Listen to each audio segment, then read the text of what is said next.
sebuah cerita dari sang mantan SKD ranking 1.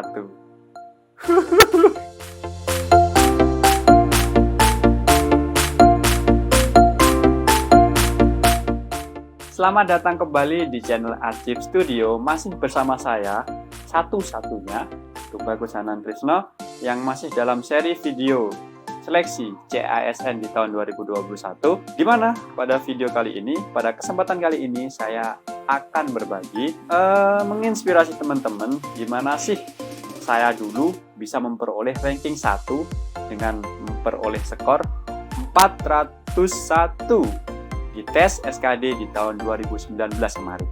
Disclaimer ya teman-teman, saya bukan sombong, saya bukan ria. Di sini saya hanya ingin membagikan cerita saya dalam meraih ranking 1 SKD di tahun 2019 itu, dan harapannya teman-teman bisa mengambil sisi baik dari video ini untuk diterapkan di diri teman-teman masing-masing, supaya teman-teman juga bisa meraih ranking 1 di seleksi kompetensi dasar di tahun ini. Jadi sedikit backstory dulu ya teman-teman. Dulu itu saya melamar di salah satu formasi di Kota Mojokerto dengan pesaing itu kalau tidak salah ada 167 mungkin 160 sekian orang. Nah, di situ saya berhasil memperoleh ranking 1 untuk tes SKD.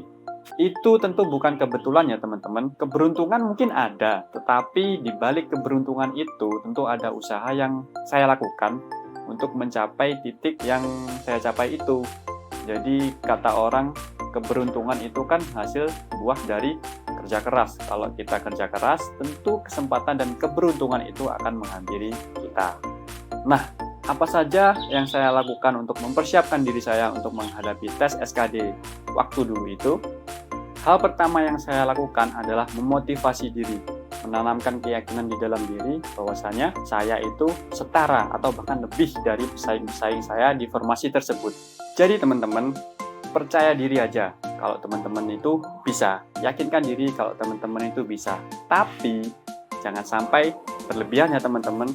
Jangan sampai rasa percaya diri itu membunuh dari teman-teman itu sendiri, sehingga teman-teman meremehkan, menganggap enteng, tidak belajar, dan sebagainya lah.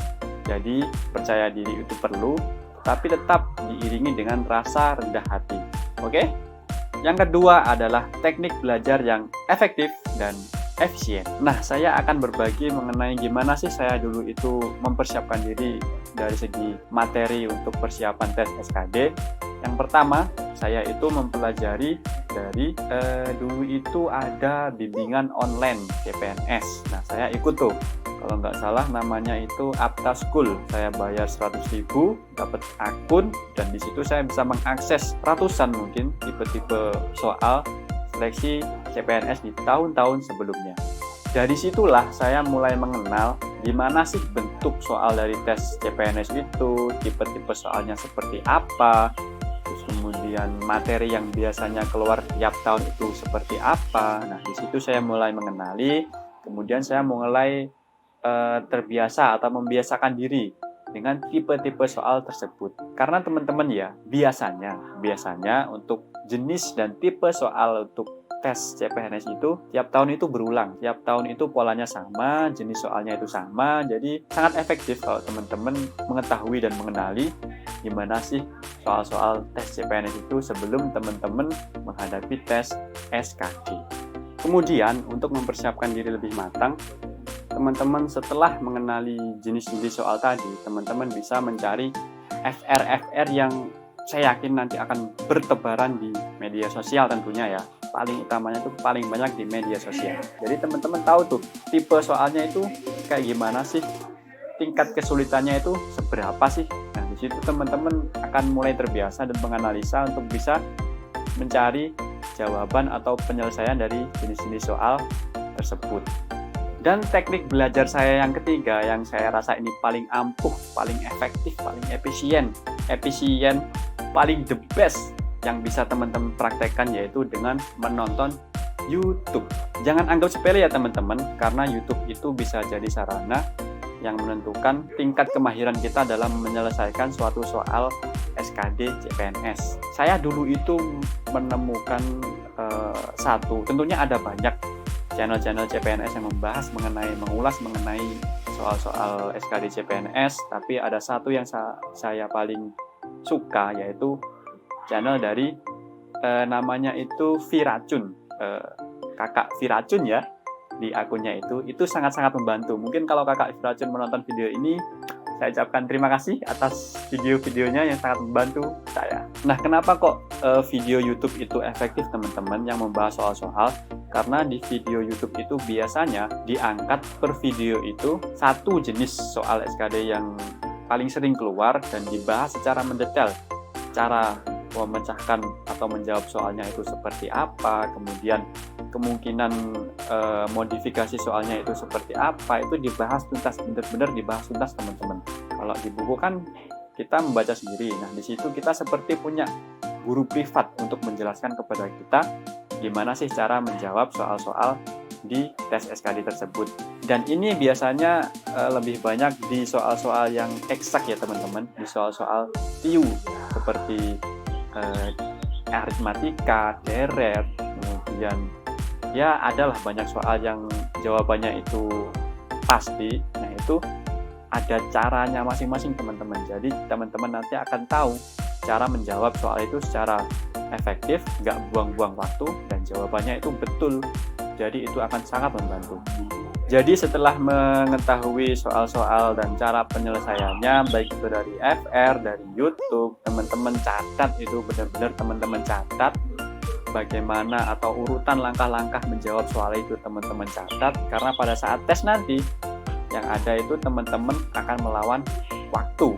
Jadi teman-teman itu nggak melawan orang lain, sebenarnya teman-teman itu melawan diri sendiri, memanage diri sendiri gimana caranya nggak panik saat mengerjakan. Nah, caranya tentu dengan kita mencatat langkah-langkah menjawab soal, kita hafalkan. Tentu pada saat kita menjumpai soal pada saat tes nanti, kita bisa langsung tahu nih, oh soal ini cara ngerjakannya gini, jawabannya ini. Nah, itu pasti akan sangat membantu.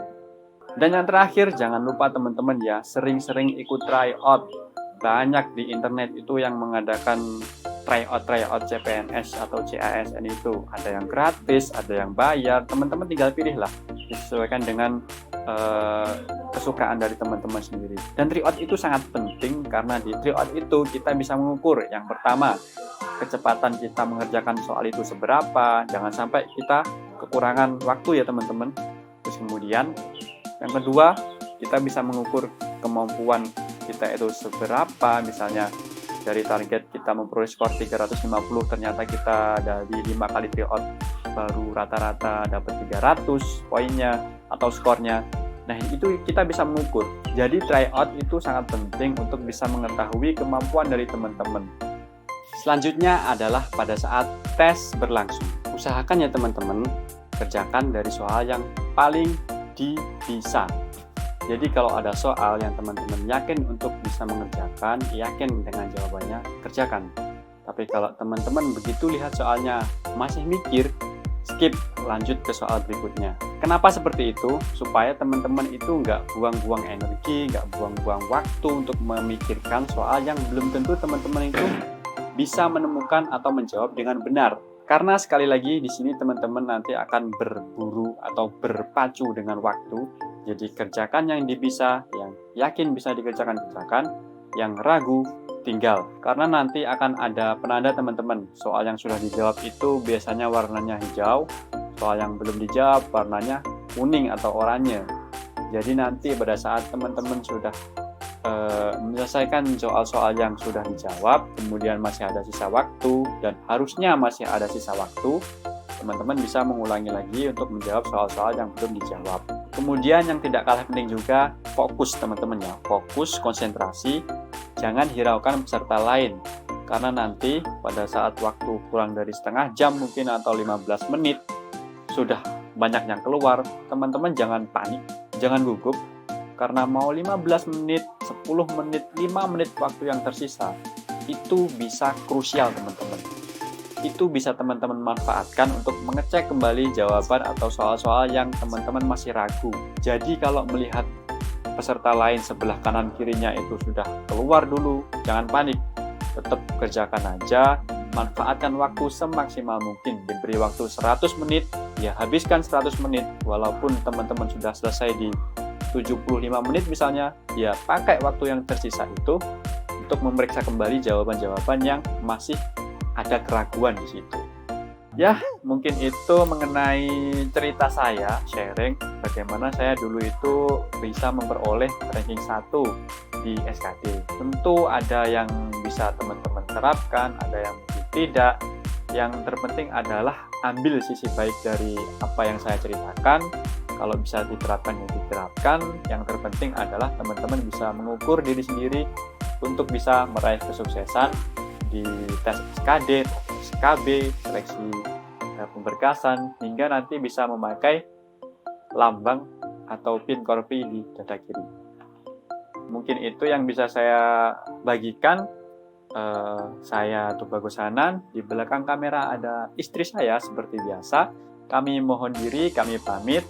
Tetap semangat teman-teman, belajar yang tekun, minta doa restu orang tua, dan jangan menyepelekan dan jangan menyeremehkan pesaing-pesaing dari teman-teman. Sampai jumpa di video-video berikutnya.